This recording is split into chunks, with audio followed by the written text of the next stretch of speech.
أعوذ بالله من الشيطان الرجيم. بسم الله الرحمن الرحيم.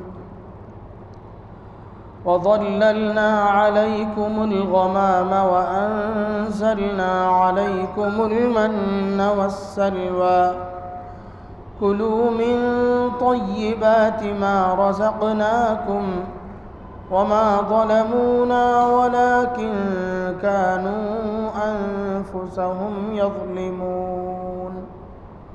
وإذ قلنا ادخلوا هذه القرية فكلوا منها حيث شئتم رغدا وادخلوا الباب سجدا وقولوا حطة نغفر لكم خطاياكم وسنزيد المحسنين. فبدل الذين ظلموا قولا غير الذي قيل لهم فأنزلنا على الذين ظلموا رجزا من السماء بما كانوا يفسقون. صدق الله العظيم.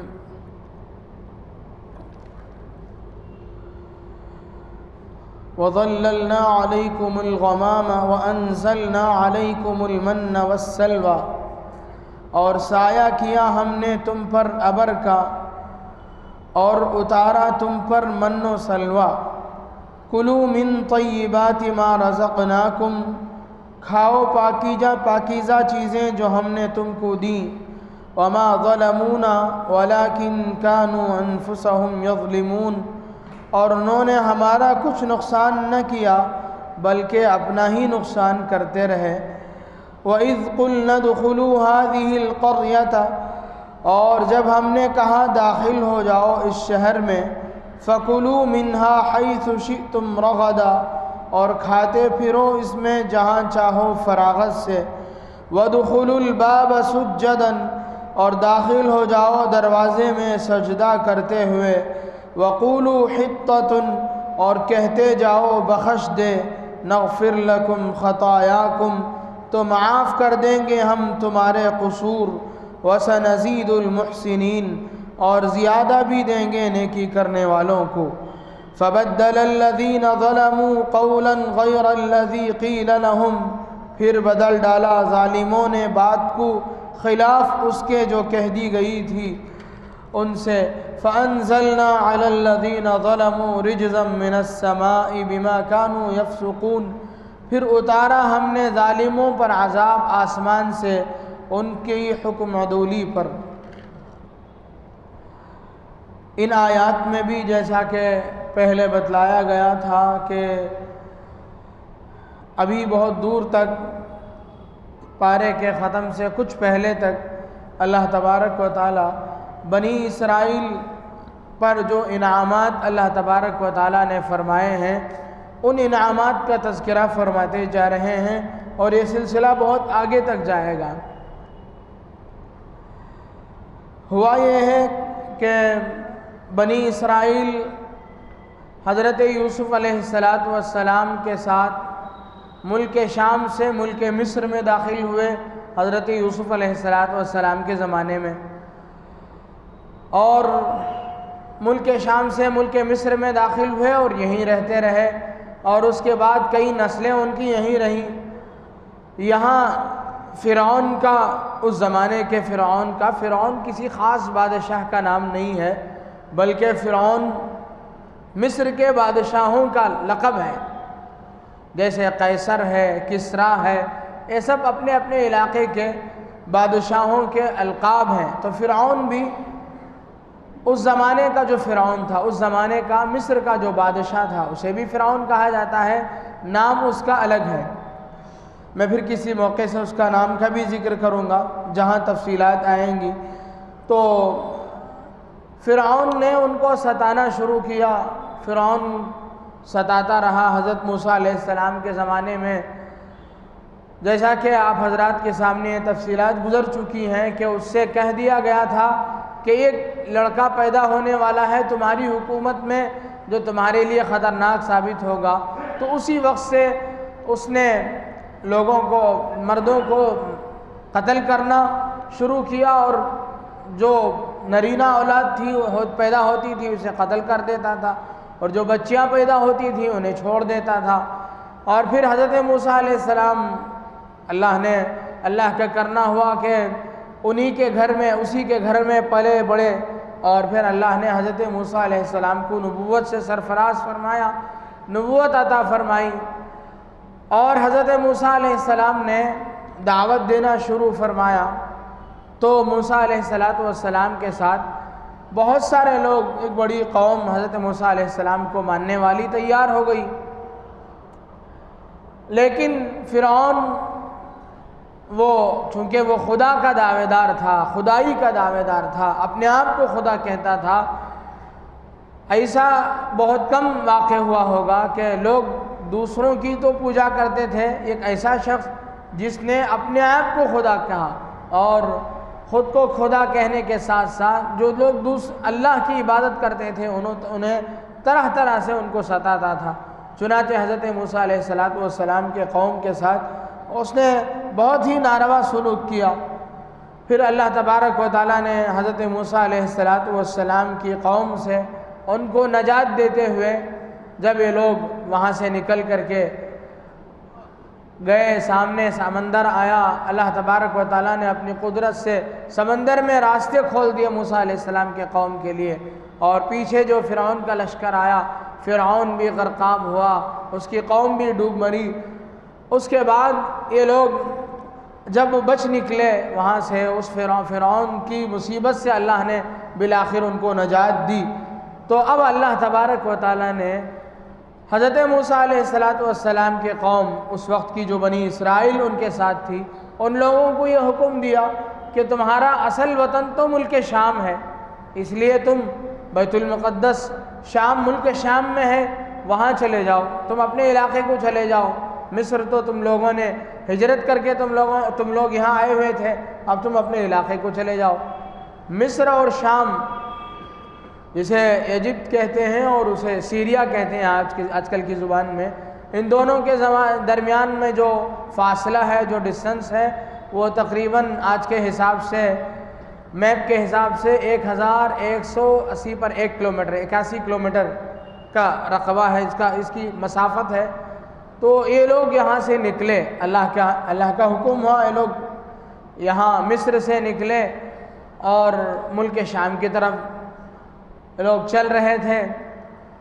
وہاں ادھر ان کے مصر سے آنے کے بعد وہاں جو لوگ بچ گئے تھے، ان کی نافرمانی کی وجہ سے اللہ تبارک و تعالیٰ نے وہاں ایک جابر بادشاہ کو، ایک ظالم بادشاہ کو اللہ نے مسلط کر دیا تھا، اور ایک کٹر قوم، ظالم قوم ان لوگوں پر مسلط ہو گئی تھی، جو اپنے زمانے کے حساب سے بہت بڑی خون ریز قوم سمجھی جاتی تھی، بہت ہی جنگجو قوم سمجھی جاتی تھی، جس کا نام تھا عمالقہ۔ اور یہ بھی حضرت ابراہیم علیہ السلام کی نسل، حضرت اسحاق علیہ السلام کے پڑپوتے کی نسل سے تھے یہ لوگ بھی۔ بعد میں یہ لوگ سرکش ہو گئے۔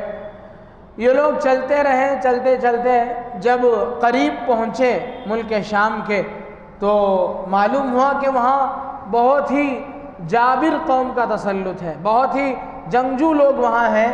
تو یہ لوگ ڈر گئے، حضرت موسیٰ علیہ السلام کی جو قوم تھی ان کے ساتھ وہ ڈر گئے۔ ان لوگوں نے کہا کہ ان کے ساتھ لڑنا ہمارے بس کا کام نہیں ہے۔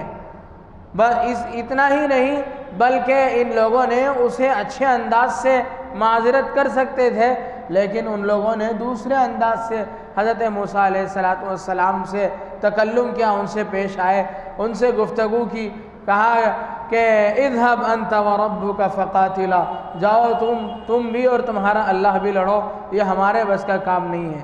حضرت موسیٰ علیہ السلام بہت ناراض ہوئے، کیسی حالات سے اللہ تبارک و تعالیٰ نے اس قوم کو نجات دی، فرعون جیسے ظالم سے نجات دی۔ اللہ کو کیا مشکل ہے کہ اگر یہ لوگ ہمت کر لیتے تو قوم عمالقہ کو بھی اللہ تبارک و تعالیٰ ہٹا سکتے ہیں۔ یہ ایک ایسی بزدل قوم ہے، اسے تو اس قوم سے سینہ سپر ہونا تھا، وہاں جا کر کے لوگ کھڑے ہوتے، لڑتے ان سے، پھر اللہ کی مدد آتی۔ لڑنے سے پہلے ہی ان لوگوں کی بزدلی ہے کہ یہ لوگ وہاں داخل ہونے سے پہلے ہی یہ لوگ ہار مان گئے، اور ہار کیا مانتے بلکہ الٹا ان لوگوں نے دوسرے انداز سے حضرت موسیٰ علیہ السلام سے کہا اذهب انت وربك فقاتلا انا هاهنا قاعدون، ہم لوگ تو یہی بیٹھے رہیں گے، جائیے آپ اور آپ کے رب، آپ جا کر کے آپ دونوں جا کر کے لڑیے، یہ ہمارے بس کا کام نہیں۔ تو اللہ کے نبی حضرت موسیٰ علیہ السلام نے دعا فرمائی فرمایا کہ انی لا املک الا نفسی و اخی، اے اللہ میں تو بس اپنی ذات کا اور اپنے بھائی کا مالک ہوں، بس میرا کنٹرول تو بس میرے اوپر چل سکتا ہے، اور میرا بھائی ہارون ہے وہ میری بات مان سکتا ہے، اس لیے ففرق بینی و بین القوم الفاسقین، تو آپ میرے اور میری ظالم قوم کے درمیان میں جدائی کر دیجئے، میں ان لوگوں کے ساتھ رہنا نہیں چاہتا ہوں۔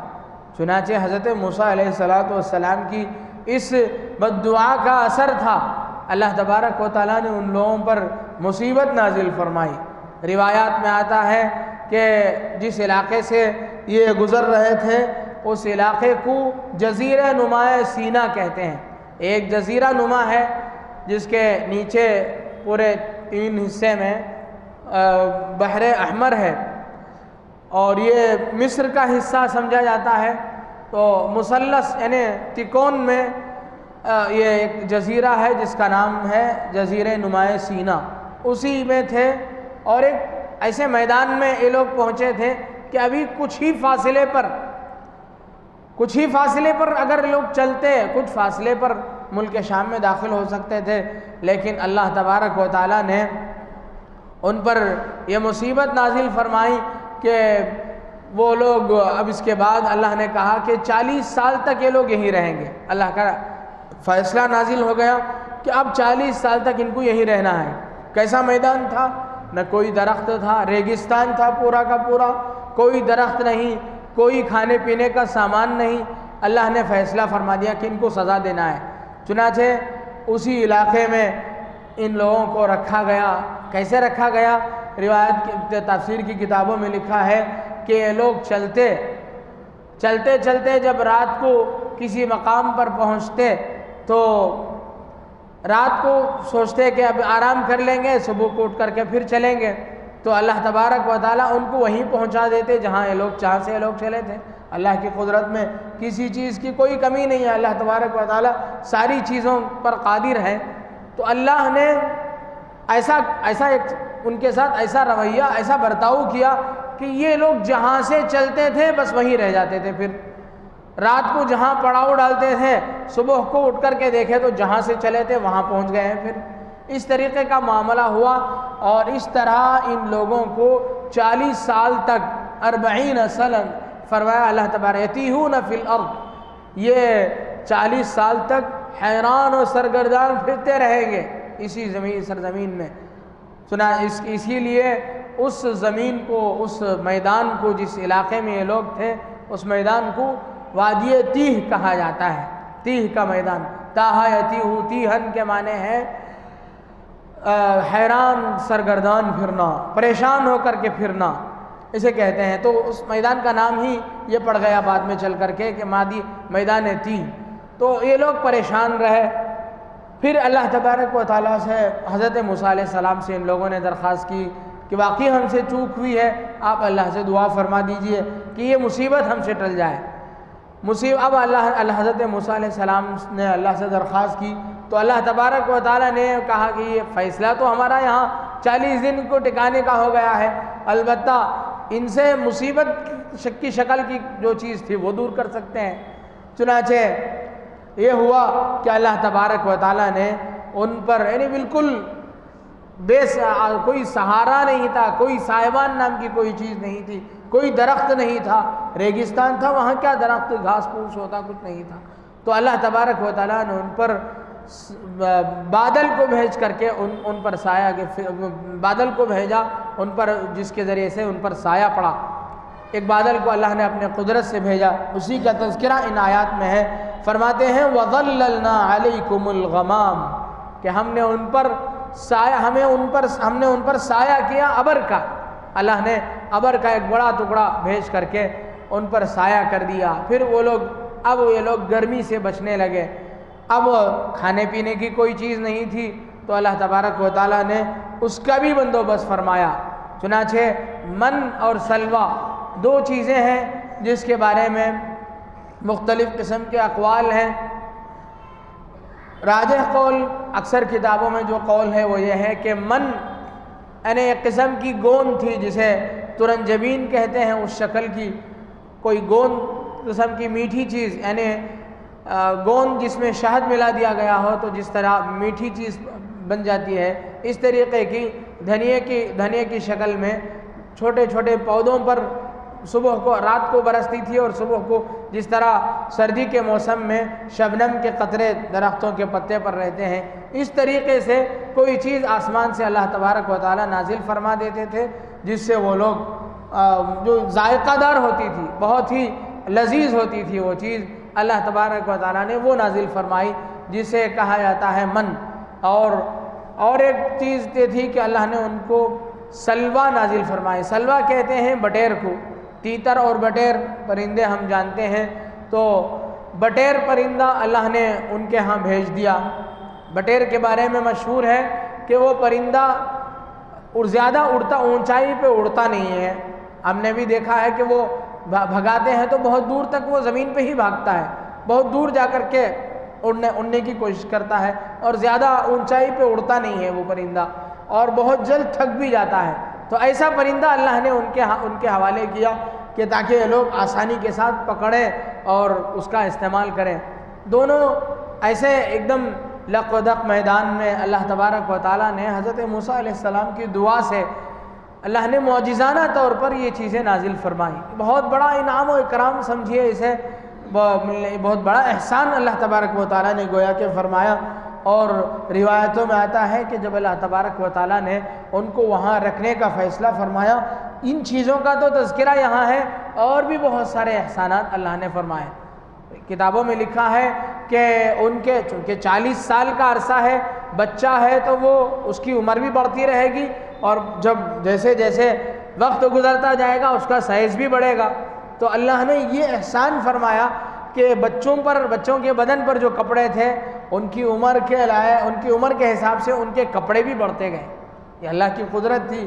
ہم لوگوں کے دماغ میں آنا کوئی ضروری نہیں ہے, لیکن ہمیں یقین رکھنا چاہیے اس پر کہ جس طریقے سے انسان کا سائز بڑھتا جاتا تھا اس کے بدن پر رہنے والا کپڑا بھی سائز کے حساب سے بڑھتا جاتا تھا, اور کپڑے پھٹتے نہیں تھے. استعمال کے بعد ایک کپڑا جو ہم لوگ سفر میں 2-3 دن کے لیے بھی جاتے ہیں تو کپڑے رکھ لیتے ہیں, میلا نہ ہو جائے, پھٹ نہ جائے, کوئی کہیں اٹک کر کے پھٹ نہ جائے, اس طریقے سے بدلی کے لیے کپڑا رکھ لیتے ہیں. لیکن اللہ نے ایسا انتظام فرمایا کہ نہ ان کو کپڑے بدلنے کی ضرورت پڑی, وہ کپڑے پاک صاف رہتے تھے, اور سائز کے حساب سے وقت کے حساب سے وہ بڑھتے بھی تھے. انسان کے قد کے ساتھ ساتھ وہ بھی بڑھتے گئے. تو اللہ تبارک و تعالیٰ نے ایسے انعامات و احسانات اس قوم پر فرمائے. اس وقت میں فرماتے ہیں کلوا من طیبات ما رزقناکم, ان انعامات کی بارش فرما کر اللہ تبارک و تعالیٰ نے ان سے کہا کھاؤ, ہماری نعمتوں کو کھاؤ, اور جو کچھ ہم نے تمہیں پاکیزہ چیزیں عطا کی ہیں ان کو کھاؤ. لیکن ان لوگوں نے ناشکری کی. قوم کی عادت تھی, بنی اسرائیل بہت بڑی سرکش قوم تھی. اس قوم کی عادت تھی کہ ذرا کیا ان لوگوں کو راحت مل جاتی وہ لوگ فوراً سرکشی پہ اتر آتے تھے. چنانچہ ان لوگوں نے کہا کہ یہ کیا, یہ روزانہ یہی کھانا ملتا ہے ہم لوگوں کو. ہم لوگ اچھی چیز تھی, بہت شاندار چیز مل رہی تھی, اچھے انداز کی مل رہی تھی. 2 باتوں کی تاکید کی گئی تھی کہ اللہ کی نافرمانی نہ کرنا اور ذخیرہ اندوزی نہ کرنا, جمع کے نہیں رکھنا چاہیے. یہ تو روز تمہیں دی جائے گی, روزانہ تمہارے اوپر وہ من تمہارے اوپر اللہ تبارک و تعالیٰ نازل فرمائیں گے, اور بٹیر بھی ملتے رہے گا. جو گوند کی قسم کا جو چیز اللہ تبارک و تعالیٰ اتارتے تھے وہ بھی اتارتے رہیں گے, اور پرندے بھی تمہارے ارد گرد گھومتے ہی رہیں گے. یہ سلسلہ ختم ہونے والا نہیں ہے, اس لیے تم آرام سے رہو. تو لیکن یہ بزدل قوم تھی, ان لوگوں کو ہمیشہ اپنے مستقبل کی فکر ستاتی رہتی تھی۔ آج بھی یہود قوم جو ہے ہمیشہ اسٹاک کرنے والی قوم ہے۔ ان لوگوں نے ابھی آپ دیکھیں، ان لوگوں نے ایک جزیرہ ایسا بنایا ہوا ہے جسے یہ لوگ سیڈ بینک کہتے ہیں۔ پوری دنیا سے یہ لوگ دانے جمع کرتے ہیں، پوری دنیا کے دانے ان کے پاس جمع ہیں۔ ایک عرصہ آئے گا، ایک وقت آئے گا، جیسا کہ اب بھی حکومت کی جانب سے دانے دیے جاتے ہیں، ایک وقت آئے گا کہ دانے جو ہے انہی لوگوں کی طرف سے سپلے ہوں گے۔ پوری دنیا سے یہ لوگ ایک علاقہ بنا کر کے وہاں جمع کر رہے ہیں۔ اس طریقے سے ذخیرہ اندوزی کرنا، جمع کر کے رکھنا، اسٹاک کرنا، یہ اس قوم کی عادت تھی۔ مارکیٹ میں کوئی چیز ہو اور اسے وقت پر ضرورت پر اسے سیل کیے بغیر اسے اٹھا کر کے رکھنا تاکہ ریٹ بڑھے اور اس کے بعد ہم مارکیٹ میں اسے باہر کریں، اسے کہتے ہیں احتکار۔ شریعت میں جائز نہیں ہے۔ بیوپاری حضرات جو لوگ ہیں ان کے لیے یہ شریعت کا یہ حکم ہے کہ ذخیرہ اندوزی، کوئی چیز فراوانی کے ساتھ اب مل رہی ہے۔ اب مارکیٹ جو ہے دو چیزوں کے بیس پر چلتا ہے، ایک ہے رسد سپلائی اور ایک ہے طلب ڈیمانڈ۔ سپلائی اور ڈیمانڈ کے بیس پر چلتا ہے مارکیٹ۔ اب جہاں سپلائی جتنی زیادہ ہوگی مارکیٹ میں اس چیز کی قیمت اتنی ہی کم ہوگی۔ لوگ کیا کرتے ہیں، جتنی سپلائی زیادہ ہوتی ہے سپلائی ہوتے وقت چیزوں کو اسٹاک کر لیتے ہیں، اسٹاک کر کے ریٹ بڑھنے دیتے ہیں۔ جہاں جیسے ہی ریٹ بڑھتا ہے پھر اس کے بعد باہر نکالتے ہیں۔ حکومت کی نظر میں بھی وہ غلطی ہے، شریعت کی نظر میں اسے کہتے ہیں احتکار، جائز نہیں ہے۔ تو یہ ذخیرہ اندوزی کا جو عمل ہے یہ یہودیوں کا اصل عمل ہے۔ تو یہ لوگ یہ کرتے تھے کہ اٹھا کر کے رکھتے تھے۔ ایک تو یہ ان لوگوں نے غلطی کی۔ دوسری غلطی یہ کی کہ ان لوگوں نے ناقدری کی۔ رزق کی ناقدری بہت بڑی غلطی ہے۔ ہم لوگ بہت سے لوگ رزق کے مسئلے میں پریشان رہتے ہیں۔ آپ دیکھیں غور کر کے، ان کے ہاں سب سے بڑی غلطی یہ ہوگی کہ ان کے گھر کے لوگ رزق کی ناقدری کرتے ہوں گے، روز کھانا باہر پھینکتے ہوں گے، ضائع کرتے ہوں گے۔ اگر چھوٹی چھوٹی چیزیں ہیں ان پر اگر ہم لوگ توجہ دیں گے تو ہماری زندگیاں سنور جائیں گی۔ تو رزق کی ناقدری، اللہ نے ان کو بہترین شاندار چیز کھلایا لیکن ان لوگوں نے ناقدری کی اور کہا کہ یہ کیا، ہمیں دال چاہیے، ہمیں لہسن چاہیے، ہمیں پیاز چاہیے۔ اس طریقے سے ان لوگوں نے گھٹیا چیزوں کا مطالبہ کیا۔ ہاں تو گوشت مل رہا ہے، یہ لوگ دال مانگ رہے ہیں۔ تو اللہ تبارک و تعالیٰ نے کہا وَمَا ظَلَمُونَا وَلَكِنْ كَانُوا أَنفُسَهُمْ يَظْلِمُونَ، ہم نے ان لوگوں پر ظلم نہیں کیا، یہ خود اپنے آپ پر اب ظلم کر رہے ہیں، نافرمانی بھی کر رہے ہیں، ذخیرہ اندوزی بھی کر رہے ہیں، رزق کی ناشکری بھی کر رہے ہیں۔ اس طریقے کی باتیں ہیں۔ اور پھر ہم نے کہا وَإِذْ قُلْنَا ادْخُلُوا هَٰذِهِ الْقَرْيَةَ، پھر اللہ تبارک و تعالیٰ نے جب ان لوگوں نے دوسری چیزوں کا مطالبہ کیا تو اللہ نے کہا کہ یہ بستی ہے پڑوس میں، وہاں داخل ہو جاؤ۔ وَإِذْ قُلْنَا ادْخُلُوا هَٰذِهِ الْقَرْيَةَ فَكُلُوا مِنْهَا حَيْثُ شِئْتُمْ رَغَدًا، اور وہاں کھاؤ اور کھاتے پھرو اس میں جہاں چاہو۔ وَادْخُلُوا الْبَابَ سُجَّدًا، اور اس کے جو علاقے کا جو انٹرنس ہے جب اس میں داخل ہو تو سجدہ کرتے ہوئے داخل ہو جاؤ، اور زبان پہ بھی کلمہ جاری ہونا چاہیے۔ اللہ نے تمہیں ایک زمانہ پریشان رکھنے کے بعد اللہ نے تمہیں نجات دی ہے، اس لیے تمہاری زبان میں ہونا چاہیے حتتن۔ حتتن کے معنی ہیں بخش دے، بخش دیجئے، اس طرح کی اللہ سے بخشش اور استغفار کرتے ہوئے داخل ہونا ہے۔ لیکن ان لوگوں نے اس کا بھی مذاق بنایا، حتتن کے بجائے ان لوگوں نے حنتتن کہا، گیہوں دانہ، اس طرح کی کوئی الفاظ ان لوگوں نے کہے۔ تو اللہ تبارک و تعالیٰ فرماتے ہیں اگر اس طریقے سے، جس طریقے سے ہم کہتے ہیں اس طریقے سے تم جاؤ گے تو ہم کیا کریں گے، تمہارے قصور کو بھی معاف کریں گے۔ نغفر لکم خطایاکم وسنزید المحسنین، اچھا کرو گے تو ہم بڑھا کر کے تمہیں دیں گے۔ لیکن فرماتے ہیں فبدل الذین ظلموا قولا غیر الذی قیل لهم، جو بات ان سے کہی گئی تھی وہ تو ان لوگوں نے کہا نہیں، حتتن تو ان لوگوں نے کہا نہیں، اور بلکہ کیا کہا، دوسرے انداز کی باتیں کہیں، حنتتن کہنے لگے، یعنی حتتن کے معنی ہے بخش دیجئے، یہ لوگ کہہ رہے تھے حنتتن، گیہوں کہہ کر کے داخل ہو رہے تھے، گویا اللہ کے حکم کے ساتھ مذاق کر رہے تھے۔ تو اللہ تبارک و تعالیٰ فرماتے ہیں فَأَنزَلْنَا عَلَى الَّذِينَ ظَلَمُوا رِجْزًا مِّنَ السَّمَاءِ، پھر ہم نے ان ظالموں پر آسمان سے عذاب نازل کی، بما کانوا یفسقون، اس وجہ سے کہ ان لوگوں نے ہمارے حکم کے ساتھ حکم عدولی کی، ہمارے حکم کے ساتھ ان لوگوں نے نافرمانی کی۔ تو یہ ان آیات سے متعلق باتیں ہیں۔ اللہ تبارک و تعالی ہمیں پورے کلام پاک کی ایک ایک آیت کو اسی طریقے سے پورے اہتمام کے ساتھ ہمیں سننے، سمجھنے، عمل کرنے اور دوسروں تک پہنچانے کی توفیق نصیب فرمائے۔ آمین۔ وآخر دعوانا الحمد للہ رب العالمین۔